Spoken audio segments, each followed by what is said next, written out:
Này có chẳng ra bởi chỉ chẳng nạ đề kà ta nạ chơi bay ta mứ là hàng công văn ở khoa ta mà chăm rắn ngon gửi cái công điên trả thái.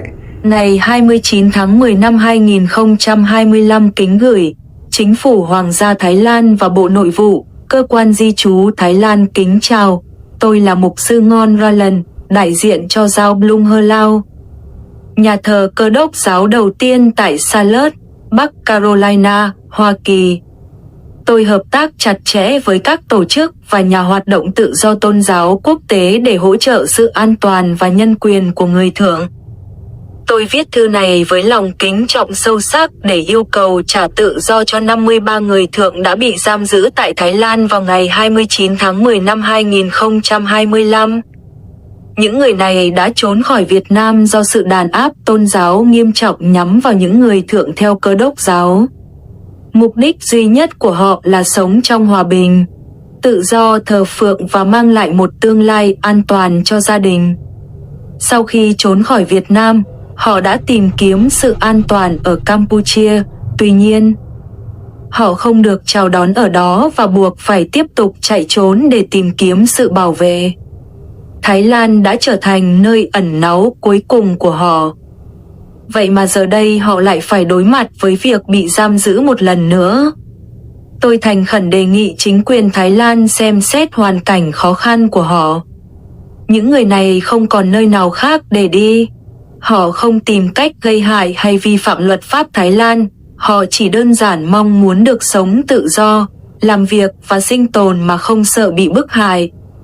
Thay mặt gia đình và cộng đồng, tôi trân trọng đề nghị Thái Lan hãy thương cảm và trả tự do cho họ để họ có thể tiếp tục quá trình tìm kiếm sự bảo vệ quốc tế. Xin chân thành cảm ơn quý vị đã dành thời gian, sự thông cảm và xem xét vấn đề nhân đạo cấp bách này. Tôi xin gửi lời kính trọng sâu sắc tới Chính phủ Hoàng gia Thái Lan và chính quyền cảnh sát tò mò. Trân trọng, Mục sư Ngon Ralan, tại Bắc Carolina, Hoa Kỳ, giáo Blung Hơ Lao, nhà thờ Cơ đốc giáo đầu tiên, Charlotte, Bắc Carolina, Hoa Kỳ. Trân trọng, Ralan Ngon, Chủ tịch Tổ chức Người Thượng Thống Nhất. Này ta ni cái đây mình làm đi cơ và nhau mà chăm khoa ta chính phủ gít cái thọ phải lăng đập lại ta chẳng cái công điện chỉ ta thái này chẳng cái lăng ban đập lại ta ban đập này một là sập ra lưng hẻm rồi chân chẳng cái thái thọ lăng ba tiếp bên ta thái này một là đập cái nàng bị bằng nằm thì ta bùng một là hủy hiệt ô mình nhắc lại khắp khoa ai khoa ta này như cái công điện thái này như cái thái thọ mỡ thái thọ bu thái thọ lấy bộ chính có duyên ta này thái nếu có mình lưu bị bằngอย่างtôi ta mở làm video này là ta thọ rằng ai khoa ta chỉ mà bạ bề còn nó thái vật nó mi UN mà đập tì tầng tập một bị giờ tôi bạ ta một món lẽ ta cái nàng chỉ nhúi ở bộ đội lan và chỉ là nạp lại bạ ta một lẽ tiếp đập tì hàng UN hàng quốc tế đẹp trả tuy nhiên có mình lưu có bị bằng mệt và hay ông tê mở video này là nó mi ham gửi đâm chôm nuôi ở tôi biết. Xin chào quý vị đã theo dõi Polo News. Ngày 29 tháng 10 năm 2025. Kính gửi Chính phủ Hoàng gia Thái Lan, Bộ Nội vụ và Cơ quan Di trú Thái Lan cùng toàn thể cơ quan có thẩm quyền liên quan. Kính chào.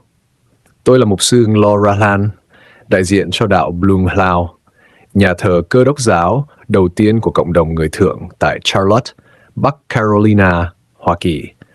Trong nhiều năm qua, tôi hợp tác chặt chẽ với các tổ chức quốc tế, các nhà hoạt động nhân quyền, các tổ chức giám sát tự do tôn giáo và các cơ quan thuộc Liên Hợp Quốc để bảo vệ sự an toàn và quyền con người cơ bản của những người thượng, một cộng đồng bản địa đến từ vùng Tây Nguyên của Việt Nam. Hôm nay, với lòng kính trọng sâu sắc, tôi viết thư này nhằm kêu gọi Thái Lan xem xét và trả tự do cho 53 người thượng đã bị giam giữ vào ngày 29 tháng 10 năm 2025 tại quốc gia của quý vị. 1. Hoàn cảnh trốn chạy và lý do họ tìm đến Thái Lan. Những người thượng này không phải là tội phạm. Họ không mang theo vũ khí, không có ý định phá hoại an ninh và không vi phạm pháp luật quốc tế. Điều duy nhất họ tìm kiếm là an toàn, là quyền được thờ phượng và quyền được sống mà không phải sợ hãi. Họ đã chạy trốn khỏi Việt Nam vì phải đối mặt với các hình thức đàn áp tôn giáo nghiêm trọng, bao gồm bắt giữ tùy tiện, đánh đập, theo dõi, phá hoại nhà thờ, thẩm vấn nhiều lần, buộc ký cam kết từ bỏ đức tin và sách nhiễu kéo dài đối với gia đình và con cái. Đối với họ, lời cầu nguyện đơn giản, Chúa ở cùng chúng tôi, lại bị xem là hành vi chống đối. Việc giảng kinh thánh trong nhà bị coi là bất hợp pháp. Việc sinh hoạt tôn giáo không đăng ký bị trừng phạt. Những mục sư như tôi hoặc những tín hữu bình thường đều có thể bị quy kết vào các tội danh chính trị mà họ không bao giờ thực hiện. Sau khi trốn khỏi Việt Nam, họ tìm đến Campuchia với hy vọng được công nhận là người tị nạn.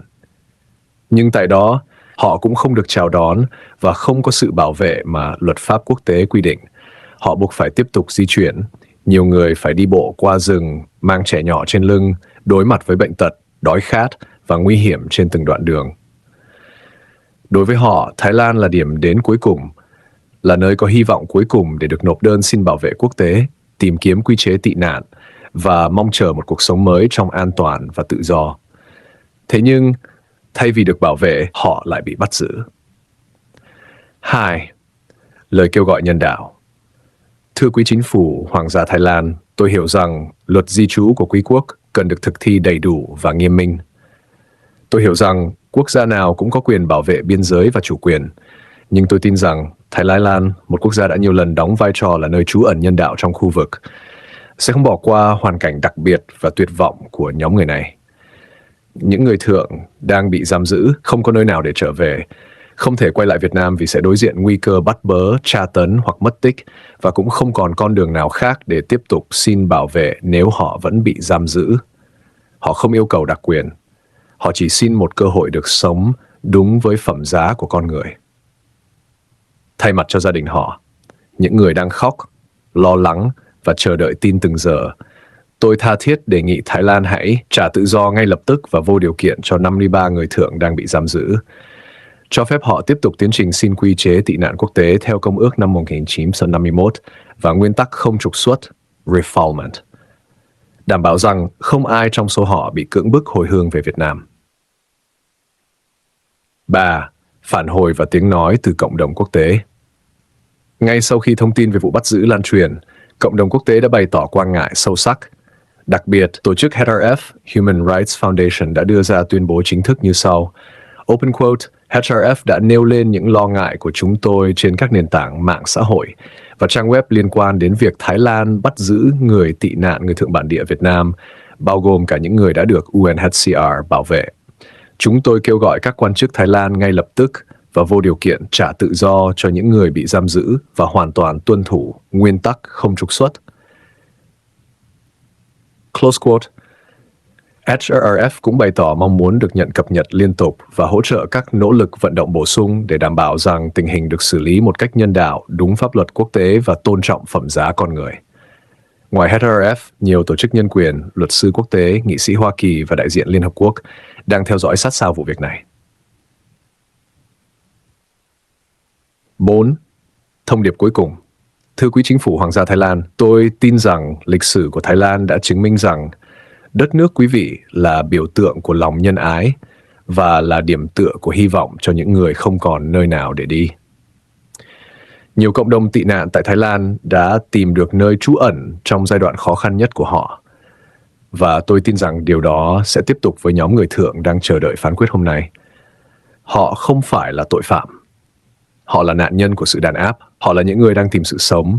Họ là tín hữu, cha mẹ, con cái và những người xứng đáng được bảo vệ. Xin hãy nhìn họ bằng con mắt của lòng tốt, luật pháp quốc tế và tinh thần nhân đạo mà Thái Lan đã từng đại diện. Chữ ký và xác nhận. Trân trọng, Mục sư Lorahlan Charlotte, Bắc Carolina, Hoa Kỳ. Đạo Blung Lao, nhà thờ Cơ đốc giáo đầu tiên của người thượng tại Hoa Kỳ. Chủ tịch Tổ chức Người thượng thống nhất United Montagnard Organization xin chân thành cảm ơn. Trong nhiều năm qua, tôi đã làm việc chặt chẽ với các tổ chức tự do tôn giáo quốc tế, các tổ chức nhân quyền và những người hoạt động vì quyền tự do tín ngưỡng của các dân tộc bản địa tại Đông Nam Á. Với tư cách là một mục sư, một người thượng và là nhân chứng của nhiều năm chạy trốn, lưu đày và áp bức, tôi kính cẩn gửi thư này đến chính phủ Hoàng gia Thái Lan để nêu lên một tình huống vô cùng khẩn cấp và mang tính nhân đạo cấp bách. Tôi viết thư này với lòng tôn trọng sâu sắc và với niềm hy vọng rằng quý chính phủ sẽ xem xét lời thỉnh cầu nhằm bảo vệ quyền sống và quyền tị nạn quốc tế của 53 người Thượng Tây Nguyên Việt Nam đang bị giam giữ tại Thái Lan kể từ ngày 29 tháng 10 năm 2025.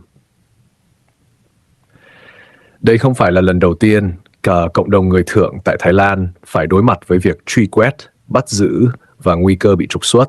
Nhưng đây có thể là thời điểm quyết định cho tương lai và sinh mạng của hàng trăm gia đình vô tội, những người đã phải bỏ lại quê hương, tài sản và cả người thân để chạy trốn vì lý do duy nhất, đức tin tôn giáo và quyền tự quyết của chính họ. 1. Lý do dẫn đến việc họ phải chạy trốn khỏi Việt Nam. Những người đang bị tạm giam không phải là tội phạm. Họ không phải là người nhập cư tự do vì mục đích kinh tế. Họ là những người chạy trốn khỏi sự đàn áp mà chính họ phải gánh chịu tại Việt Nam vì niềm tin tôn giáo của mình, một niềm tin gắn liền với tổ tiên, văn hóa và dân tộc của họ. Đối với nhiều người Thượng Tây Nguyên, bao gồm các dân tộc Jarai, Arai, Ede, Bahnar, Kaho và Mnong, đất đai không chỉ là phương tiện sinh tồn mà còn là linh hồn văn hóa. Tuy nhiên, trong nhiều thập niên, người liên tục bị cưỡng chế đất đai để phục vụ cho các dự án nông lâm nghiệp, quân sự hoặc các tập đoàn doanh nghiệp được nhà nước bảo trợ. Phần lớn họ không nhận được bồi thường tương xứng và khi phản đối, họ bị cáo buộc chống phá nhà nước hoặc gây rối trật tự. Song, nguyên nhân nghiêm trọng nhất buộc họ phải chạy trốn là đàn áp tôn giáo. Các nhóm tín hữu tin lành độc lập, đặc biệt là các cộng đồng thuộc đạo Blung Lao và các nhóm tin lành không đăng ký khác, bị xem là tổ chức phi pháp. Những người tổ chức nhóm thờ phượng tại nhà, hướng dẫn kinh thánh hoặc truyền đạo thường xuyên bị triệu tập, giam giữ, phạt hành chính, tịch thu tài sản hoặc tra hỏi về hoạt động tôn giáo của họ. Nhiều mục sư đã bị bắt giữ. Nhiều gia đình bị buộc ký giấy cam kết từ bỏ niềm tin. Nhiều trẻ em bị cấm tham gia hoạt động tôn giáo cùng cha mẹ. Và khi họ tiếp tục giữ đức tin của mình, họ trở thành mục tiêu đàn áp. Hành trình chạy trốn gian nan. Sau khi bị theo dõi, thẩm vấn và đe dọa liên tục, nhiều gia đình không còn lựa chọn ngoài việc trốn khỏi Việt Nam. Họ vượt biên qua Campuchia bằng đường rừng, nhưng ở đó họ cũng không được chào đón. Campuchia từng nhiều lần phối hợp với Việt Nam trong việc trục xuất người Thượng tị nạn, dẫn đến nhiều trường hợp bị giam cầm, tra tấn hoặc mất tích sau khi trở về. Do đó, Thái Lan trở thành điểm đến cuối cùng, nơi mà họ hy vọng có thể được bảo vệ bởi luật pháp quốc tế và hệ thống tị nạn nhân đạo của Cao ủy Liên Hợp Quốc về người tị nạn. Cảm ơn quý vị đã lắng nghe, xem xét và hành động vì sự sống và phẩm giá của con người.